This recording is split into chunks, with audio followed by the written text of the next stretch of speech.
박물관엔 자유가 있다. 책과 그림 속에는 모든 것이 들어있고 살아있다.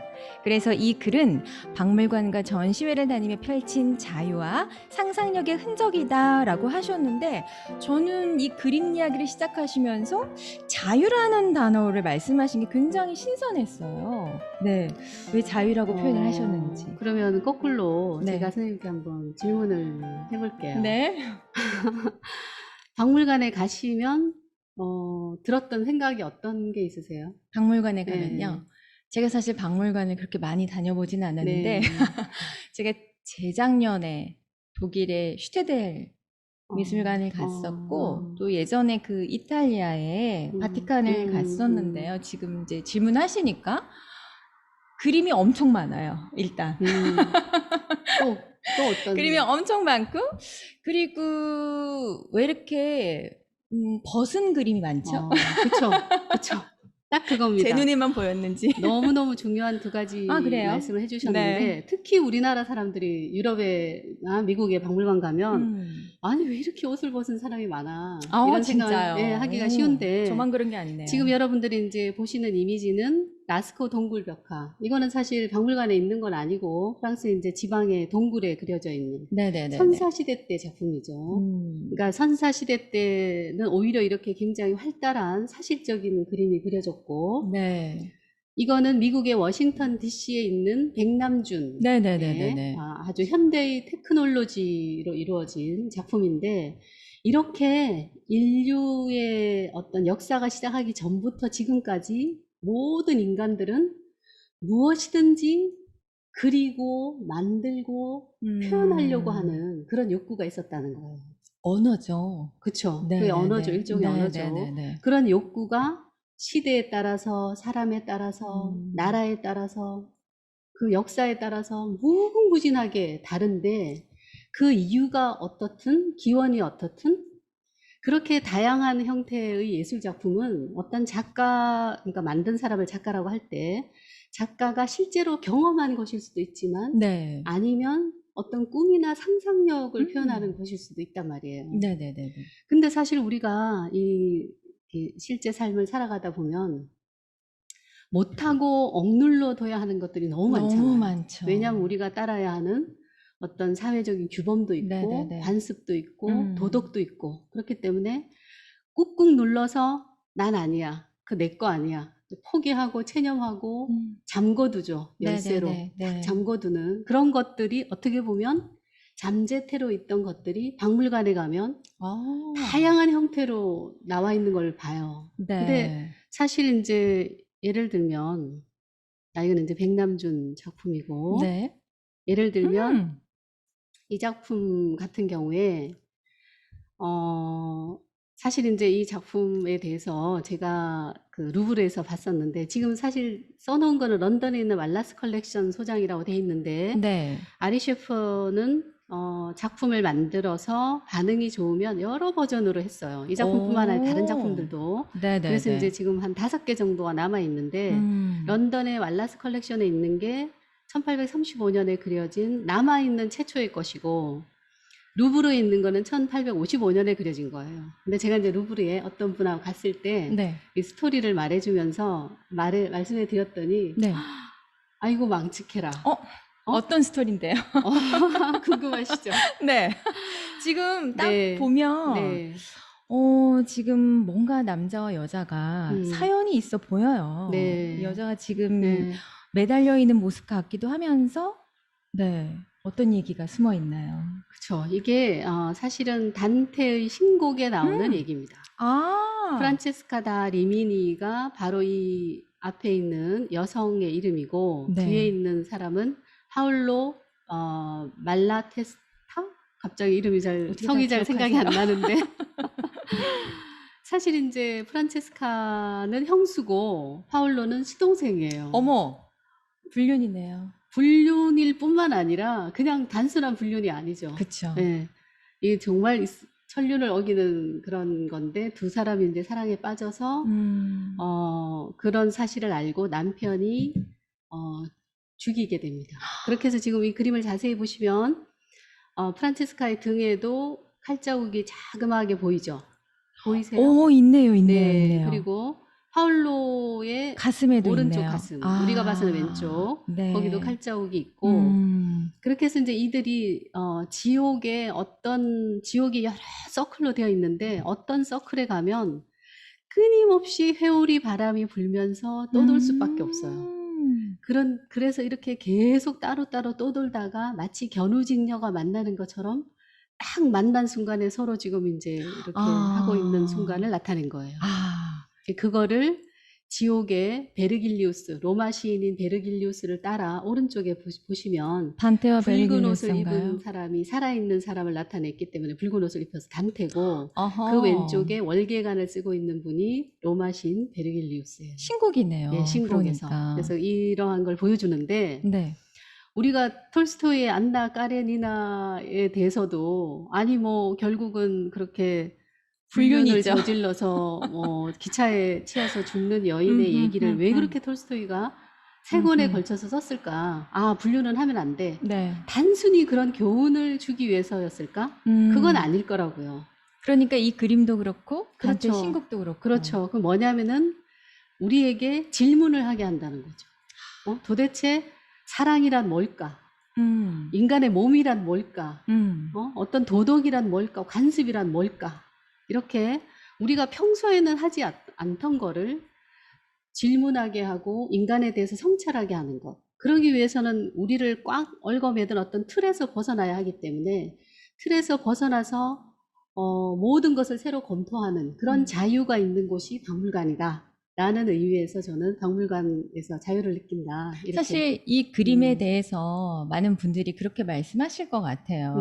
아니, 시동생과 형수라니. 그렇죠. 이 그렇죠. 그림을 보고 네. 떠오르는 질문은 네. 절대 그래서는 안 되는 것이구나 라는 어떤 교훈? 저 봐라, 저 봐라. 네. 저러니 지옥에 떨어졌구나. 네. 그렇게 받아들일 수 있을 것 같아요. 그렇게 일반적으로 생각하겠죠. 그렇죠. 그런데 저는 하고 싶은 말은 너무 교훈을 얻으려고 하지 마라. 그러니까 우리가 사실 학생들한테 과제를 내줘도 아, 이래서는 안 되겠다고 생각했습니다. 이렇게 결론을 내는 학생들이 많아요. 그 별로 재미없는 그런 교훈은 우리가 집에서 엄마한테, 아빠한테 뭐 아니면 뉴스에서 너무 많이 듣거든요. 네네네. 그런 거를 확인하려고 예술작품을 보는 건 아니고 어떻게 보면 그런 교훈까지 뒤집어서 보는 거예요. 그런 거를 우리가 문학이나 예술에서 찾아야 하지 않나 그런 생각을 해요. 네. 이 그림을 딱 보면서 어떤 느낌이 드는지 한번 말씀해 주시겠어요? 일단 톤이나 네, 등장하는 것들을 보면 되게 몽환적이에요. 몽환적이죠. 네. 네. 그러니까 이제 그거는 색깔에서도 오지만 특히 왼쪽에 창틀로 보이는 저 창문이 뒤에, 있어요. 그죠? 뒤에 보면 기차가 있는데 기차가 거꾸로 가고 있죠. 그러네요. 네, 기차가 거꾸로 가고 있고 또 오른쪽에 얼굴이 두 개인 사람이 있고 그 얼굴이 두 개인 사람 위쪽으로는 남녀가 옆으로 누워서 날고 있어요. 공중에 날고 예, 있네요. 그러니까 그런데도 불구하고 이 현실적인 공간은 어디예요? 여기가? 창 안이네요. 창문 아니고 실내네요. 도시는 바뀌네요. 파리. 파리죠. 파리라는 네. 거 어떻게 아셨어요? 에펠탑 보고 에펠탑. 알았어요. 그쵸. 에펠탑을 보여주니까 파리예요. 그러니까 이게 바로 실제의 삶이면서 그 실제 삶을 꿈처럼 표현한. 예, 그러니까 꿈처럼 표현한. 그래서 예술이라고 하는 게 실제 삶에서 나오고 그 실제 삶이 바로 예술이 되는 그런, 그러니까 제 책 제목과도 그리고 제 책에서 얘기하고 싶은 것과도 잘 연결된다는 의미에서 이 작품이 좋겠다 생각했고, 제가 책에서 이 그림을 2016년에 나온 그 라라랜드라는 영화 보셨어요? 네네네네. 네. 그래서 그 영화랑 연결을 했는데 이 샤갈이 원래 어느 나라 사람인지 아세요? 어느 나라 사람이죠? 아, 모르시는구나. 샤갈은 러시아 사람. 네. 전혀 모르셨어요? 의외예요.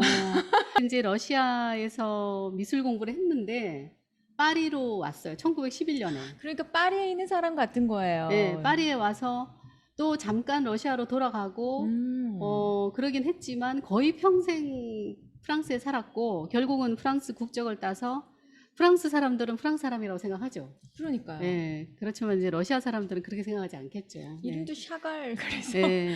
그래서 파리에 가서 어떻게 보면 샤갈도 자신의 세계적인 어떤 그런 화가가 되겠다는 꿈을 이뤘잖아요. 그런 것처럼 라라랜드에서의 주인공도 평생 파리를 꿈꿔요.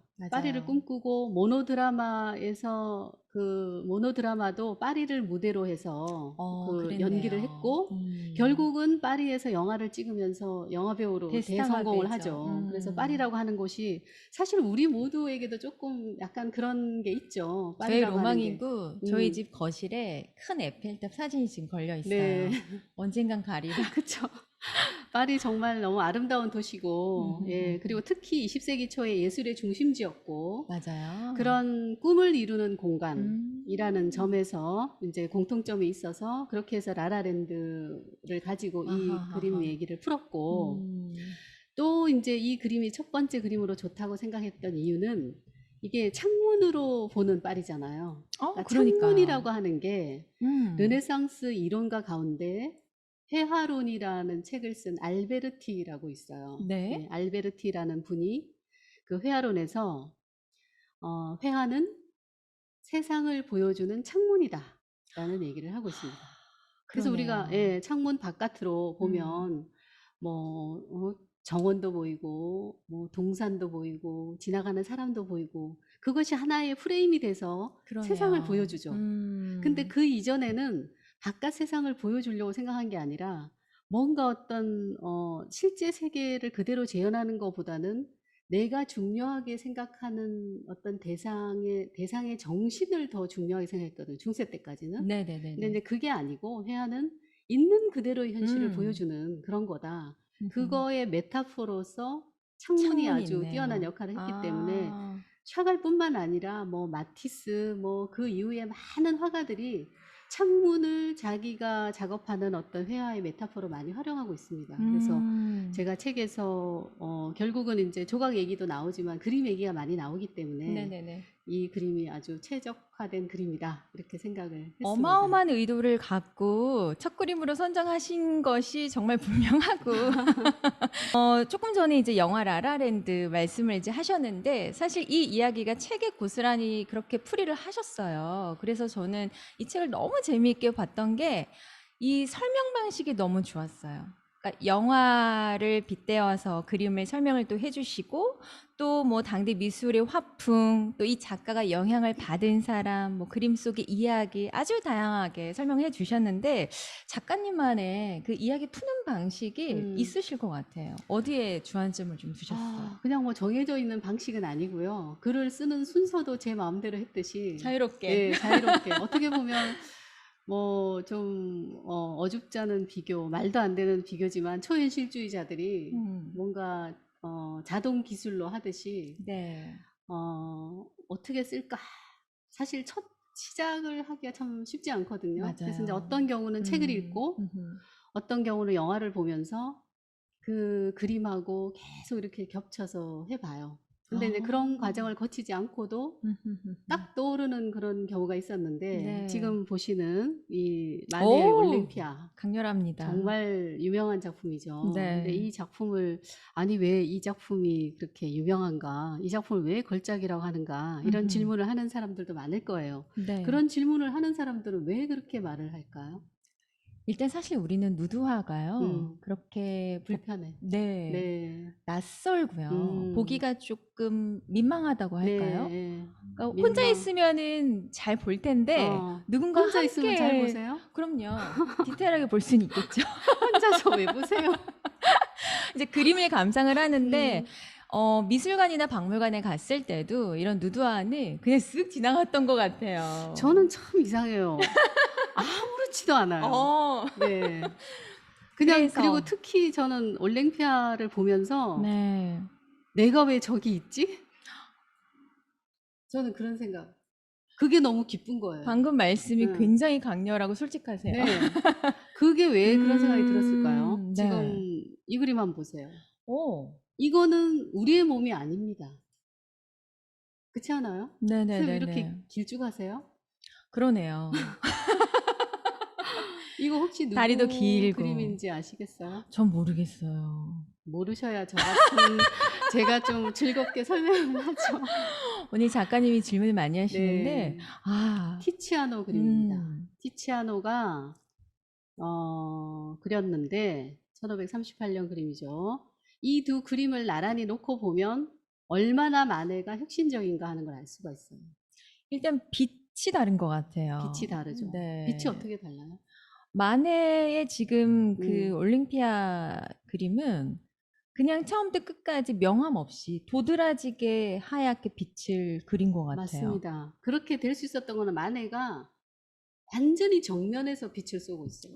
네, 우리가 사진 찍을 때 네네네. 너무 12시, 1시에 찍으면 우리 코가 없는 것처럼 보이잖아. 얼굴도 넓적하게 맞아요, 나오고. 맞아요. 약간 좀 명암이 해가 좀 있어야. 약간 서너 시는 돼야 음. 빛도 조금 너무 생생하지 않으면서 좀 명암도 있고 볼륨도 살아나고 그렇거든요. 근데 이거는 연극 무대의 스포트라이트처럼 네. 정면에서 빛을 확 쏘니까 몸이 납작하게 보이는 거예요. 그러네요. 그래서 볼륨감도 없고 어떻게 보면 좀 이렇게 스튜디오에서 난방도 안 되는 스튜디오에서 약간 추워서 소름이 돋을 것 같은 전혀 어떤 보정이나 뽀샵 없이 너무 생생한 몸뚱아리. 이거는 뭐 누드, 나체 이거보다 그냥 몸 그대로. 덩어리, 몸 그대로. 그러고 그런 보면은 마네가 느낌. 네. 뭔가를 작정하고 보여주는 것 그렇죠. 같기도 예. 해요. 왜냐면 마네는 그랬어요. 나는 그냥 올랭피아 음. 있는 그대로 그렸을 뿐이다. 있는 이상화하려는 그대로. 의도 없이. 그런데 티치아노라든가 사실 불과 뭐 마네가 살던 시대에도 네. 사실 19세기 후반까지도 아카데미 측 화가들은 여전히 이상화된 몸을 그렸어요. 훨씬 더 인간의 몸보다 길게, 네네. 그리고 조명을 빛을 잘 살려서 볼륨감 있게, 볼륨감 있게. 네, 그리고 이제 신화적인 외피를 입혀서 그렇게 표현했는데 마네는 이렇게 몸뚱아리 그대로 아무 꾸밈 없이 보여줬는데, 이런 마네의 표현 방식이 저는 최영미의 시가 떠올랐어요. 이런 방식에서 최영미의 시를 어떤 보면 면에서요? 네, 그 시어가 거의 이렇게 막 팔딱거리는 어떤 고등어 같아요. 네? 막 거침이 없으시죠? 거침이 없죠. 거침이 없는 그게 그냥 뭐 잘난 척 하려고 그러는 게 아니라 그 내면에 막 피가 뚝뚝 떨어지는 것 같은 어떤 상처와 고민, 그런 거를 겉으로 보여주지 않으면 안 되는, 네. 그래야 되는 그런 어떤 진정성과 진실, 그 최영미가 보여주는, 시에서 보여주는 그런 언어가 이 마네의 화풍과 너무나 잘 맞아 떨어지는 것 같아서 이제 그 마네의 이 올림피아 같은 경우는 최영미 시와 연결해서 그렇게, 예, 썼습니다. 풀이를 하셨어요. 네. 보니까 정말 그 날것이잖아요. 네네네. 그 날것의 나의 모습을 최영미 시인도 그렇고 지금 이 그림도 그렇고 그냥 거침없이 보여줬다라는 그 자체가 자신감이 넘치는 것 같아요. 그렇죠. 사실 그렇죠. 우리 보통 사람들은 나의 날것의 모습이 조금 드러내기를 꺼려 하잖아요. 네, 뭔가 그래- 부족함이 그렇죠. 없을까 네. 뭐 이런 부분이 있는데, 그런 면에서 작가님도 이 그림을 보시면서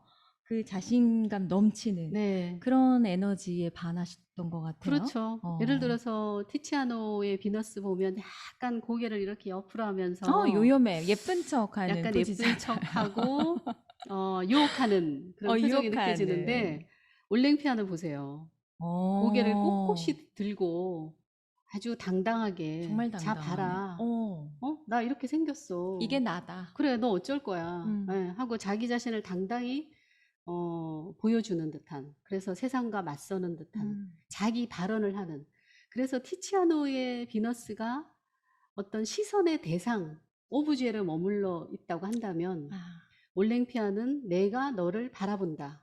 바라보는 주체로 자신을 드러내는 그런 그러네요. 게 느껴져서, 저는 이 그림이 옷을 벗고 있기 때문에 부끄러운 그림이 아니냐 하는데 너무 당당해 보여서 뭐 이야. 기분이 좋은 거예요.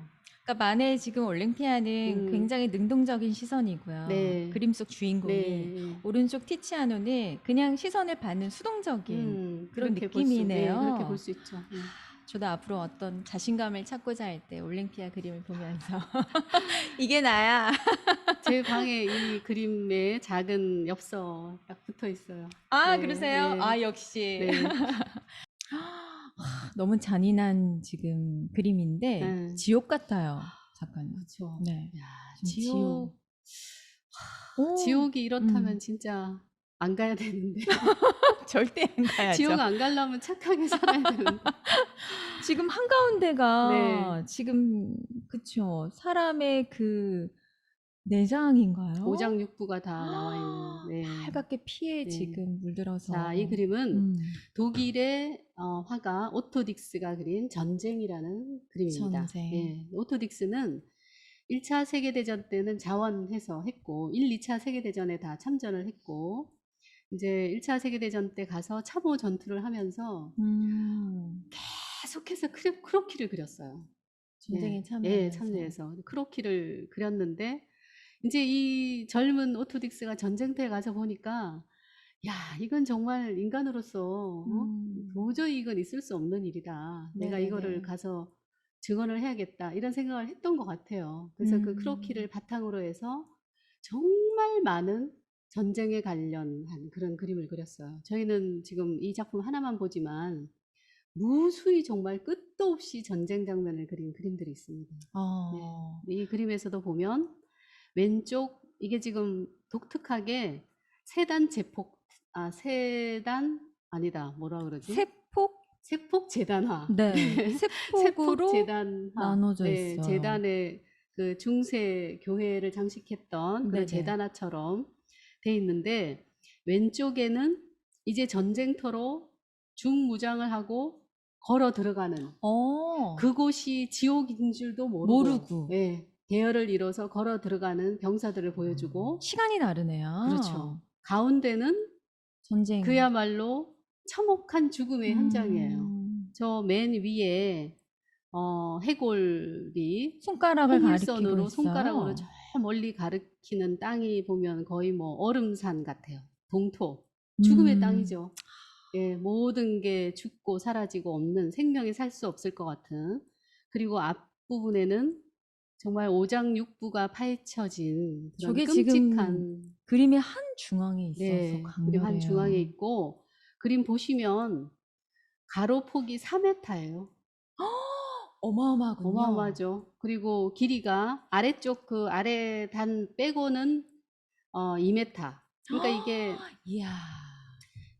이게 지금 가운데가 정사각형이잖아요. 네네네. 그러니까 가운데 정사각형은 2m, 2m인 거예요.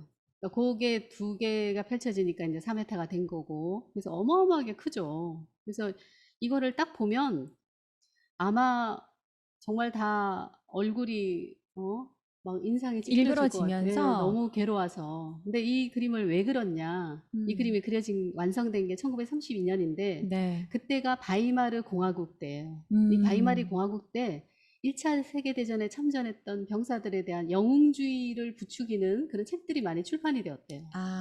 근데 오토 딕스는 이건 아니다. 반대로. 그들이 뭐 영웅스럽게 죽어서 나라를 구하고 우리도 이제 그들의 뜻을 이어받아서 뭐 이렇게 블라블라 막 나아가는데 오토 딕스는 그런 뜻에서 이 그림을 그린 게 아니고 사실 전쟁이라고 하는 것이 얼마나 참혹한 거냐, 끔찍한 거냐. 근데 우리가 그 끔찍한 거를 그냥 옛날에 그런 일이 있었어. 우리는 미래로 나아가야 돼. 그렇게 묻어두면 안 되고 끊임없이 증언하고 기록하고 기억해야 한다. 멋있다. 네, 그렇게 해서 그런 것을 다 기억하고 기록했을 때 오히려 미래로 나아갈 수 있는 힘을 얻을 수 있다.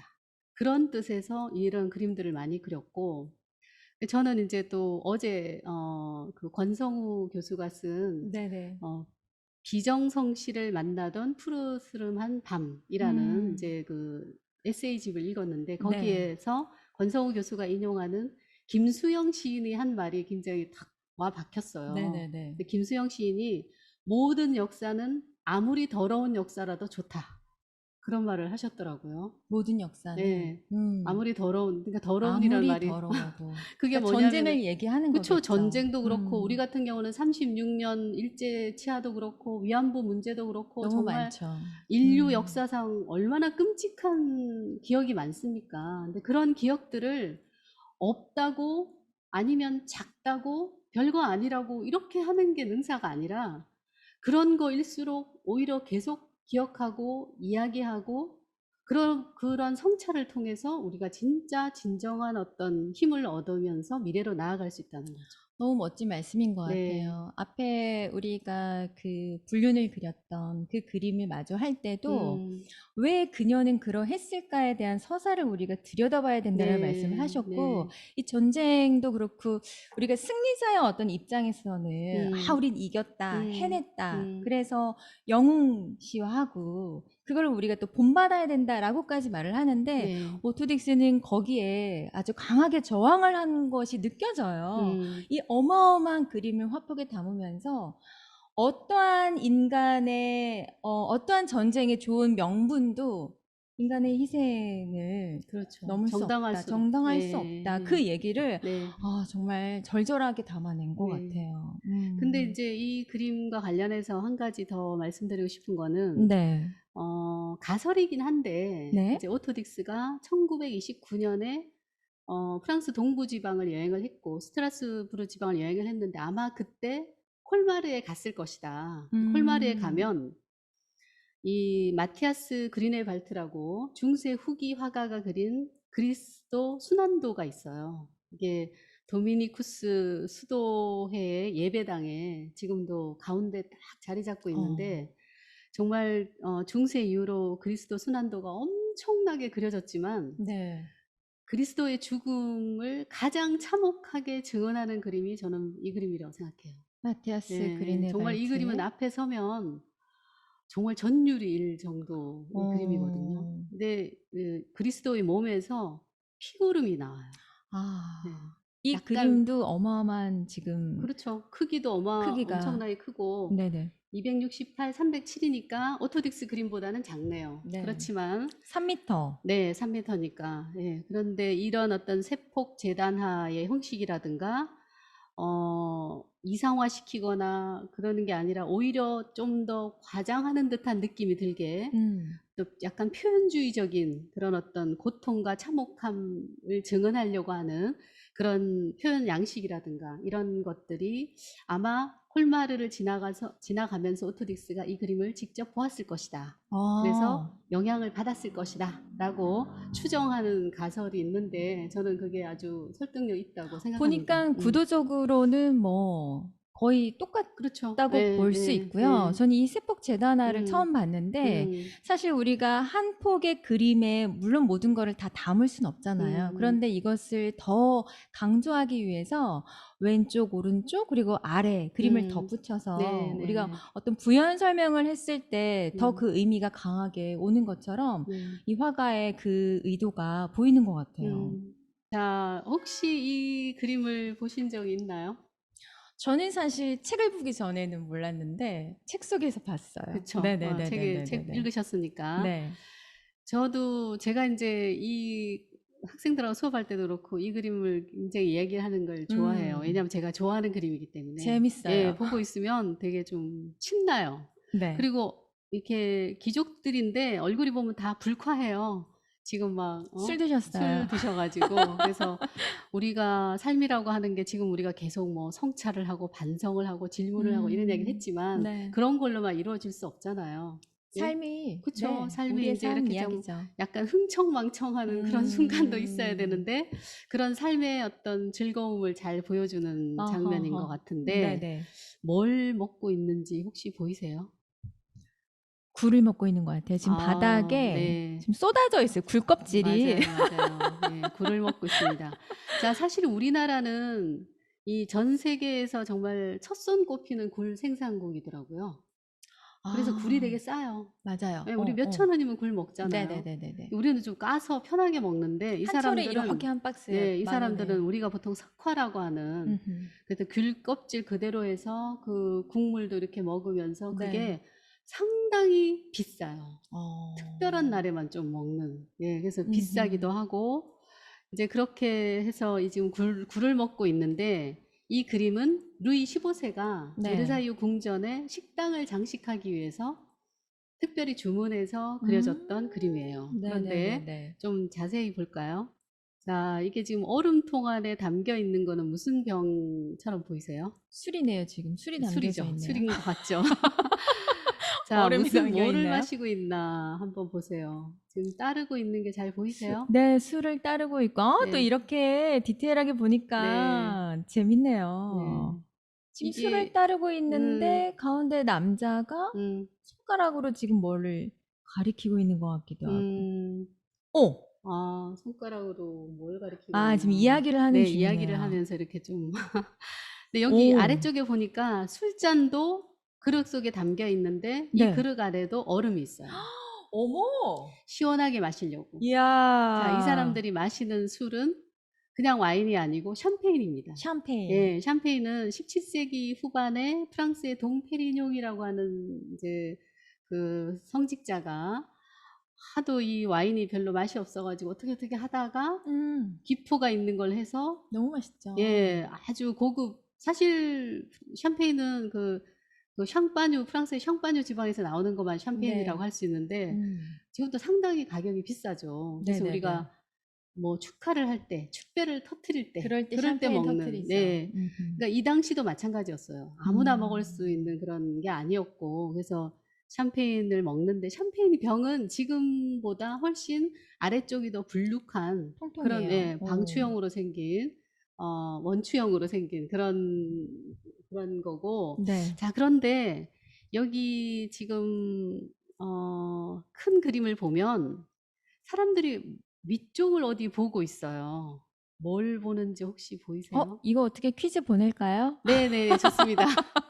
이거 좀 지금 맞춰주세요. 사람들이 보니까 뭔가 천장을 보고 있는 것 같기도 하고요. 지금 뭘 보고 있는지 그림 속엔 표현이 안 된 것 같은 느낌도 들면서 뭘까요? 네, 사실 제가 이제 그 프랑스 있을 때 네. 이 그림을 보러 사람들하고 여러 번 갔었거든요. 아, 그러세요? 네, 여러 번 갔는데 음, 사실 박물관에 가서도 저거 안 보여요. 안 보여요? 네, 왜 안 보이냐면 네. 일단 이 그림이 굉장히 높이 걸려 있어요. 높이 걸려 있는 데다가 바로 오른쪽에 창문이 있어요. 네, 어, 창문에서 빛이 들어오죠. 네. 또 천장에 그 조명이 있잖아요. 네네. 그럼 빛과 조명 때문에 어리어리해가지고 보이지가 않네요. 아무리 봐도 사다리를 타고 올라가서 보지 않는 한 어, 제가 정말 이 그림을 뭐 수십 번 봤는데 한 번도 성공한 적 없어요. 못 찾으셨어요, 예, 그럼? 이거는 오로지 그야말로 인터넷 이 이미지, 디지털 이미지나 도판으로만 확인 가능한 겁니다. 그럼 잘 됐네요, 오늘. 네. 우리가 그것을 현장에서는 볼 수 없는데, 우린 지금 음, 보는 거죠. 네. 자, 그러면 어떻게 말할까요? 좀 더 기다릴까요? 천사가 하늘로 올라가나요? 라는, 아마 이거 맞추기 쉽지 않을 것 네. 같아서 자, 보여주세요. 보여드리겠습니다. 뭐죠? 이거 보고도 어떤 사람은 팔인가요? 뭐 이런 사람도 그러니까요. 있는데 기둥에 지금 뭐가 묻어 있는데? 사실은 제가 지금 샴페인이라는 얘기 했으니까 우리 샴페인은 뚜껑을 딱 따면 탁 하고 하늘로 올라가잖아요. 뚜껑이 바뀌었군요. 뚜껑이 박힌 건 아니고 날아가고 있는 장면. 날아가고 있는 거예요? 어머 근데 세상에. 사실은 이 샴페인 뚜껑은 시속 뭐 60km인가? 우리 사실 그렇게 빨라요? 예, 사실 탁 하면 벌써 맞아, 보이지 저기가 않아요. 있잖아요. 근데 화가가 저기에 있는 거를 사람들이 저렇게 보고 있다? 이거는 슬로우 비디오예요. 이거는 사실 있을 수 없는 일이죠. 예, 그렇긴 하지만 어쨌든 화가의 어떤 유머 감각, 위트, 아, 재미, 예, 그림을 보는 그러네요. 또 하나의 재미 이런 거를 보여주는 지금 그런 이제 좋은 굴 예라고 하겠습니다. 먹으면서 샴페인 탁 터뜨리니까 예. 뚜껑이 확 날아가는 거를 포착한 네, 네. 그림이잖아요. 얼마나 신났겠어요. 즐겁네요. 예, 맛있게 먹고 마시고 흥청망청 떠들고. 지금 뭐 네, 체면 다 내려놓고 먹는 네, 모습인 것 같고 그 오른쪽에 이렇게 배가 좀 나온 남자는 지금 이렇게 또 굴을 네. 손에 들고 들고 예, 먹고 있습니다. 행복해지는 그림입니다. 정말 이 그림을 보기 위해서도 몇 번을 찾아가셨다 할 정도로 우리 정연복 작가님은 그림에 대한 애착이 정말 남다르신 것 같은데 궁금해요. 그렇다면 나는 그림을 보기 위해서 아니면 뭐 그림 속 배경이라든지 충분히 가셨을 것 같기도 하고 작가를 만나기 위해서 난 여기까지 가보았다. 뭐 그런 곳 있으실까요? 네, 사실 음. 유럽의 여름은 그렇게 덥지 않거든요. 근데 네. 그해 여름은 유난히 더웠고, 그때 저희 아이가 초등학교 1학년이었는데, 제 어. 친구랑 친구 딸은 초등학교 5학년인가 그랬어요. 아이들이 어리잖아요. 그런데 이제 고우에 다리를 보러 가자. 정말 이곳에 가신 거예요? 네, 다리를 보러 가자 와. 했는데, 피크닉을 하자. 음. 그래서 샌드위치랑 음료수랑 또 과일까지 영화 잔뜩, 같네요. 네, 잔뜩 들고 버스를 타고 갔어요. 어머. 그때 이제 뭐 택시는 탈 줄 몰랐던 시대라. 그래서 이제 버스를 탔는데 한 몇 킬로 전에 내린 것 같아요. 분명히 거기가 맞다고 생각하고 내렸는데 왜냐하면 가도 가도 안 나오는 거예요. 근데 우리나라 시골 사람들도 그렇지만 이제 보통 길을 물어보면 아, 조금만 가면 나와. 조금만 그쵸. 가면 나와 이러잖아요. 그래서 이거 정말 시골인데. 시골이죠. 네. 가도 가도 안 나오는데 네.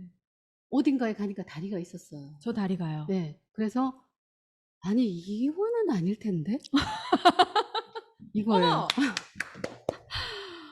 아, 정말 뭔가 너무너무 힘들게 갔는데 달라 보이긴 하긴 하네요. 다리가 너무 아닌 다리가 하나 있는 거예요. 근데 그래서 비슷해요. 알고 봤더니 사실 고우가 그렸을 때 이 다리는 이게 지금 이제 그 아르레에 있는 운하에 있는 다리인데 그 운하에 있던 다리들이 거의 다 2차 세계대전 때 불에 타서 아. 없어졌대요. 네네. 근데 유일하게 남아있던 다리를 해체해서 오. 고우가 그린 그 그림을 그렸던 곳 근처에 그나마 풍경이 비슷한 곳에 복원을 했군요. 복원을 해서 이렇게, 왜냐면 아. 사람들이 너무 찾으니까. 그렇구나. 그 배경지를 찾아가는구나, 네, 예. 사람들이. 그래서 아주 실망했었던 그런, 실망하셨던. 네, 실망했었던. 그래도 근데 뭐, 지금 보니까 그림과 지금 실제 배경지와 음. 그렇게 다르진 않은 것 같아요. 근데 저는 뭐 너무 기대를 하고 가셨어요. 너무 달라가지고 와, 그 다리 생긴 것도 그렇고 아마 이제 요거랑 똑같기를 바랬겠죠. 아, 네, 예. 그러셨겠네요. 그랬던 기억이 있습니다. 또 있으신가요? 네. 또 하나는 이 조르주 피에르 쇠라라고 하는 분이 이제 생물 연도를 보시면 아시겠지만 1859년에 태어나서 1891년 상당히 일찍 젊은 나이에. 죽었어요. 네네네네. 젊은 나이에. 그리고 그림도 그렇게 많이 그리지 않았어요. 대작은 정말 몇 편 안 돼요. 네. 그 중에 이게 207, 308이니까 참 큰 그림이죠. 근데 보통 전 세계의 박물관마다 절대로 딴 데 안 빌려주는 그런 어떤 대표적인 작품들이 있겠죠. 이 박물관 하면은 네, 이 그림. 루브르 박물관 하면 뭘까요? 루브르 박물관 하면 뭘까요, 여러분? 모나리자. 모나리자. 네네. 네, 딩동댕. 네, 이 그림은 어디에 있냐면, 자, 시카고에 있습니다. 이 그림도 엄청 크네요. 네, 크죠. 근데 이 시카고 아트 인스티튜트라고 하는 박물관에 있는데, 네. 이 그림은 절대 전시에 빌려주지 않을 것 같아요, 제 생각에. 네? 아. 여기를 대표하는 대표적인 작품이라고 그냥 저는 생각을 해요. 이곳에 와서 봐라. 네, 이곳에 와서 봐라. 이 그림은 사실 도판이나 디지털 이미지로 보면 지금 우리가 이 이미지로 봐도 뭔가 약간 흐릿하고 생기가 없다는 느낌이 들잖아요. 늘 뿌옇게 봤었어요. 네, 네. 그리고 사실 신인상주의, 이 그림이 신인상주의 그림이라고 할 수 있는데, 네. 신인상주의 그림이 인물들이 좀 이렇게 딱 뭔가 이렇게 그대로 멈춰라 하고 있는 것 같은, 정적이에요. 네, 그 정적인 느낌이 있죠. 네네네. 그렇긴 하지만 실제로 가서 그림을 보면 네. 그림 안에서 빛이 나오는 것 같아요. 그래요? 네. 그래서 사실 음악도 LP로 듣고 CD로 듣는 것도 좋지만 우리가 콘서트장에 가서 라이브로 직접 들어야죠. 듣는 것처럼 박물관에 가서 볼 기회만 있다면, 사실 그게 쉽지는 않죠. 굉장히 어렵지만 볼 기회가 있다면 아주 그 귀한 그런 체험이 되지 않을까 하는 그런 생각을 합니다. 이 랑글루아 다리를 설명하시면서 이 구절이 있었어요. 그 다리 그림에서 작가님이 초봄의 추위 때문인 듯 두꺼운 옷을 입고 억척스럽게 빨래하는 중이다라는 작가님의 시선의 설명이 곁들여졌었거든요. 그러니까 뭔가 소설을 보는 느낌이 들었거든요. 음. 네. 근데 사실 이제 저는 빨래하는 여인들을 항상 주목하고 보니까 빨래하는 여인부터 보여요. 이 그림을 보면. 근데 많은 사람에게 물어보면 빨래하는 사람이 있네? 있어? 하고 나중에 보게 되는 경우가 많아요. 다 다리부터 보죠. 네, 제목이 다리부터 다리니까. 네, 왜냐하면 제목이 랑글로와 다리이기 때문에. 네. 사실 이제 제가 책에서도 그런 말을 했지만 우리가 아는 만큼 보인다. 라는 말을 하죠. 네. 그리고 제가 책을 이렇게 써서 이런저런 얘기를 들려드리는 것도 여러분들이 이런 걸 알면 또 이런 것들을 보일 겁니다. 라는 것도 사실은 숨어 있죠. 그렇지만 아는 게 보는 걸 방해하는 경우도 많아요. 그럴 수 아는 게 있어요. 보는 걸 방해하는 거. 그러니까 우리가 아는 것 때문에 눈에 한꺼풀이 씌이는 거예요. 틀이 예, 생겨버리죠. 예, 예. 그래서 실제로 우리가 아침에 집을 나와서 어딘가까지 갈 때 똑같은 두 사람에게 오면서 뭘 봤냐라고 물어보면 완전히 다른 달라요. 세상이에요. 예. 이 두 사람이 정말 같은 길을 걸어갔나? 그거는 길뿐만 아니라 어떤 같은 소설을 읽고도 맞아요. 요약해보라 그러면 완전히 다른, 그럴 수밖에 없어요. 왜냐하면 그 사람이 생각하는 거, 중요하게 생각하는 거, 느끼는 게 다 다르기 때문에. 그래서 우리가 만약 이 그림의 제목이 빨래하는 여인들이다. 그러면 우리가 다 빨래하는 여인들부터 보겠죠. 그 여인들을 먼저 봤겠죠. 근데 랑글로와 다리였기 때문에 네. 놓친 게 아닌가 싶은데, 그리고 어. 실제로 이제 고흐가 네덜란드 출신 화가잖아요. 네. 그래서 네덜란드는 운하가 많은 나라고, 그래서 이 운하가 많은 아르레 와서 아르레 오자마자 이 랑글로와 다리를 많이 그렸어요. 네, 10여 점 그렸습니다. 그래서 많이 그린 거, 고흐는 네, 같은 배경지를 정말 많이 그렸어요. 네, 네, 밀밭도 그렇고. 네.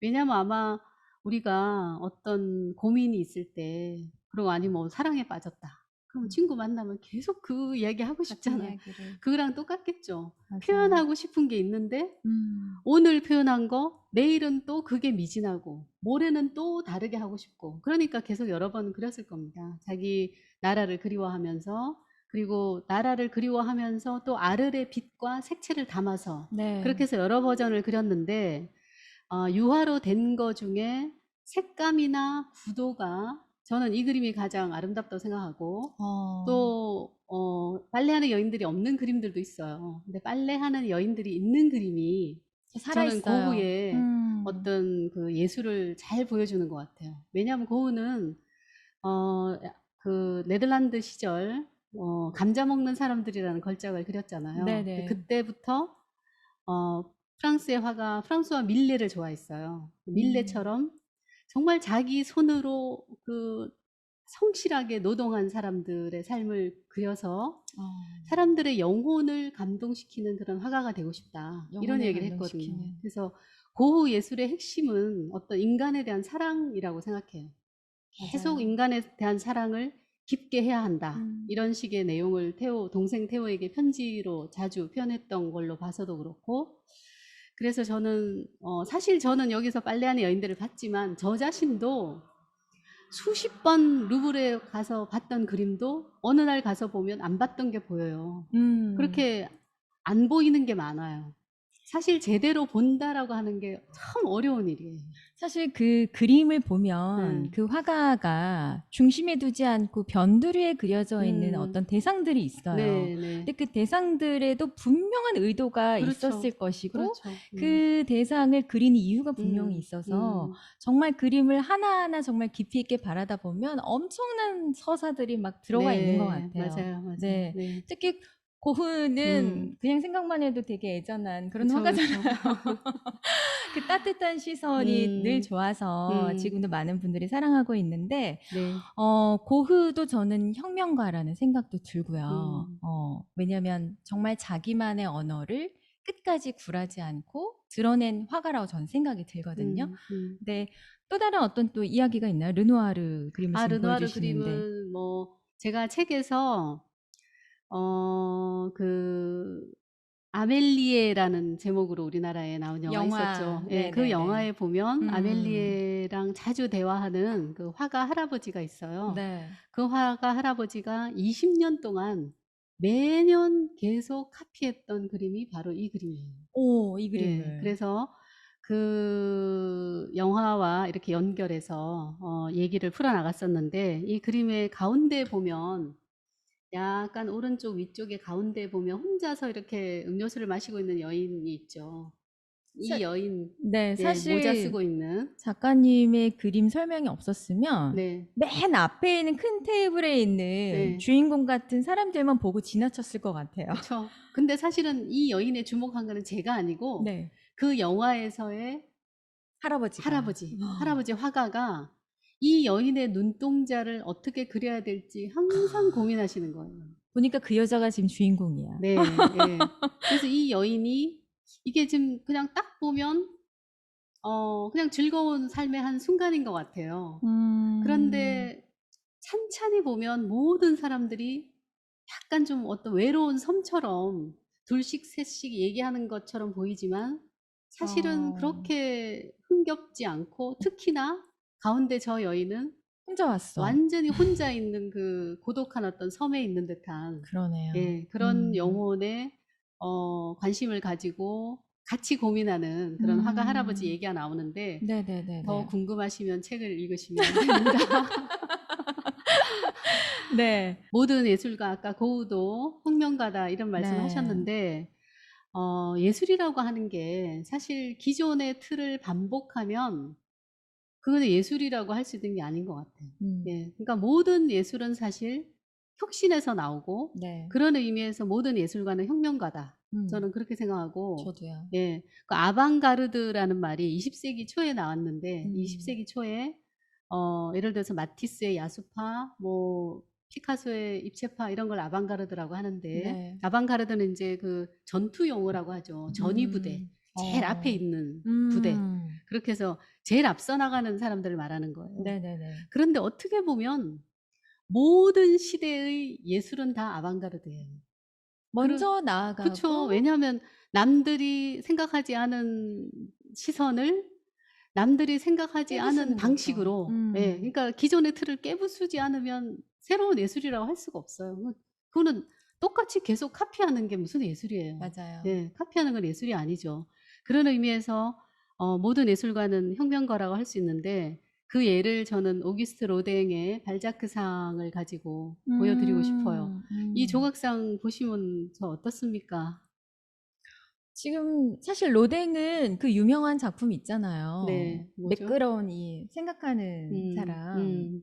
그것만 생각하다가 이 발자크 상을 보면은 뭔가 좀 자, 뭘 누더기 우리 옷을 걸쳐 있는 것 같기도 그쵸. 하고. 우리가 외모를 비하하기 위해서가 아니라 이제 좀 디테일을 좀 묘사를 해보면 얼굴이 상당히 크고 목이 없어요.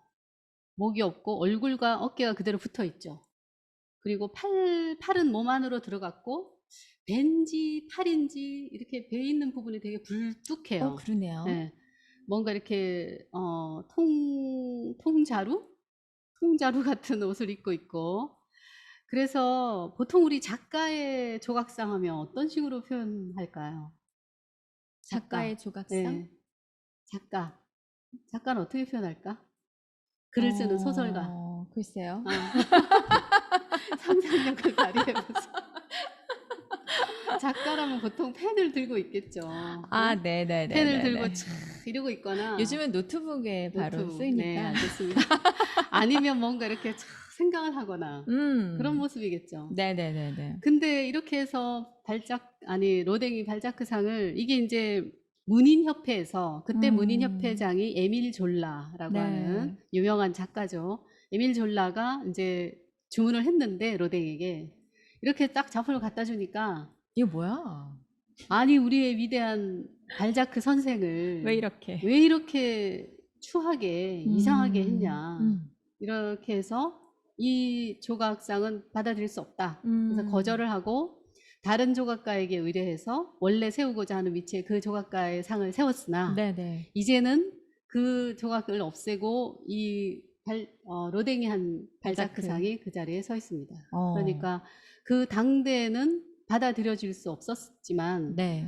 이제 나중에 보니까 사실은 조각도 결국은 추상 조각으로 가고 어떤 있는 그대로 멋있게 이상적으로 표현하는 게 중요한 게 아니라 정말 어떤 대상이나 어떤 인물의 본질을 얼마나 잘 살려서 표현하는가 그게 중요하잖아요. 그걸 나중에 알았군요. 그런 점에서 로덱의 이 조각이야말로 발자크를 너무나 잘 표현했다. 아.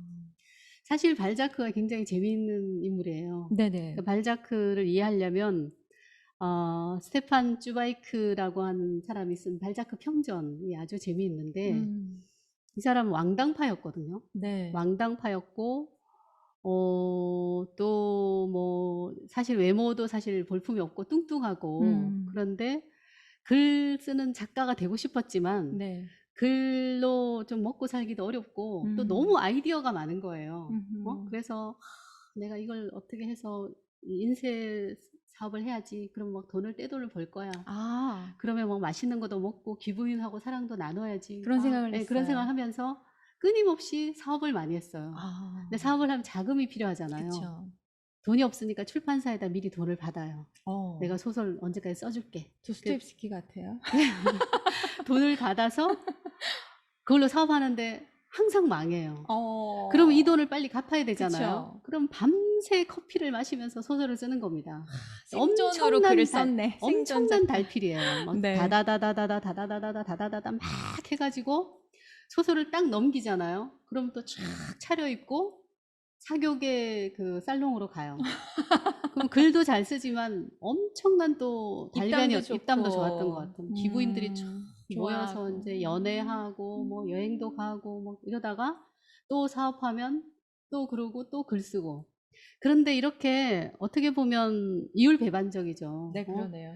왕당파고 뭐 어떻게 보면 되게 탐욕적이고 막 그랬는데 그렇게 살롱을 드나들면서 다양한 인간 군상들을 관찰할 수 있었기 때문에 아. 어떤 무력한 부패한 귀족이라든가 사기꾼이라든가 출세하려는 욕망에 사로잡힌 젊은 학생이라든가 어떤 돈만 아는 부르주아라든가 뭐 연애를 꿈꾸는 귀부인이라든가 이런 다양한 종류의 인간들을 관찰할 수 있었기 때문에 그 관찰을 그의 소설을 통해서 풀어낼 수 있었고 이야. 그래서 문해 비평가 루카치가 가장 위대한 리얼리즘 소설가다.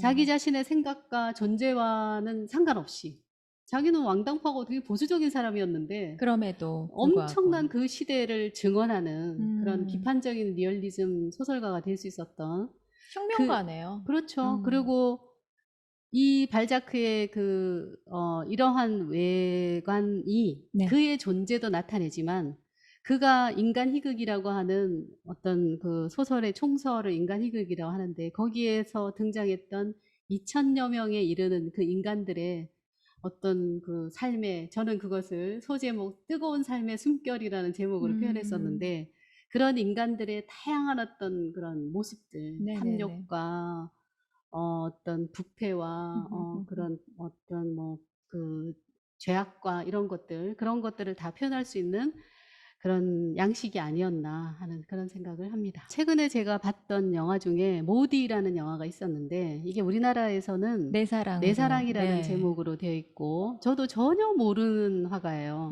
캐나다의 화가고 모드 루이스라고 하는 화가의 네. 그 일대기를 보여주는 건데 정말 감명 깊게 봤습니다. 여러분들도 기회가 되시면 감동적이에요. 보셨으면 해요. 근데 이 영화를 보면 정말 그리고 우리가 특히 이제 이 방송 보시는 분들도 그렇고 뭐 우리가 사실 예술이라고 하는 게 참 어렵다고 생각하기 쉽거든요. 미술관에 가서 왜 그 갤러리 미소라는 말이 있잖아요. 네. 예. 어떤 표정을 지어야 될지 모르겠어요. 이거 뭐 웃어야 될지 또 빨리 지나가야 될지 오래 머물러야 할지 그러니까. 네, 참 애매한데 사실 예술을 어렵다고 생각할 필요 없고 예술은 바로 우리 인생에서 나오는 거고 맞아요. 인생이 바로 예술이다 하는 거를 잘 보여주는 영화라고 생각해요. 이 그 모드 루이스가 한 번도 다른 도시로 가본 적이 없고 당연히 미술 공부를 한 적이 없어요. 네. 그리고 어렸을 때부터 관절염을 앓아서 몸이 쓰기가 불편해요. 음. 이렇게 곱은 손으로 아주 단순하게 매일같이 보는 꽃과 새와 나무와 나뭇잎과 이런 걸 그려요. 근데 그렇게 그리는 그림이 사람들을 감동시키는 겁니다. 그래서 아마 여러분들도 내가 뭐 어떻게 하면 미술사 공부를 할 건가 너무 어렵게 생각하지 말고 네. 일단은 그냥 여러분에게 허락된 방식으로 서울 뭐 여러분 근처의 도시에 작은 박물관이나 갤러리를 가든가 아니면 인터넷을 찾든가 책을 읽든가 해서 조금씩 하다 보면 그 그림에 익숙해지면서 자기 나름의 안목도 생기고 취향도 생기고 어느 순간 내가 내 방식으로 그림을 즐기고 있구나. 그런 깨달음을 얻는 때가 오리라고 생각합니다. 그런 네네. 행복한 경험을 그림과 더불어 할 수 있기를 기원합니다. 여러분 4월에도 함께 해주시기 바랍니다. 네, 그럼 오늘 여기서 마칠게요. 함께 네. 인사할까요? 네, 감사합니다. 감사합니다. 건강하세요. 네.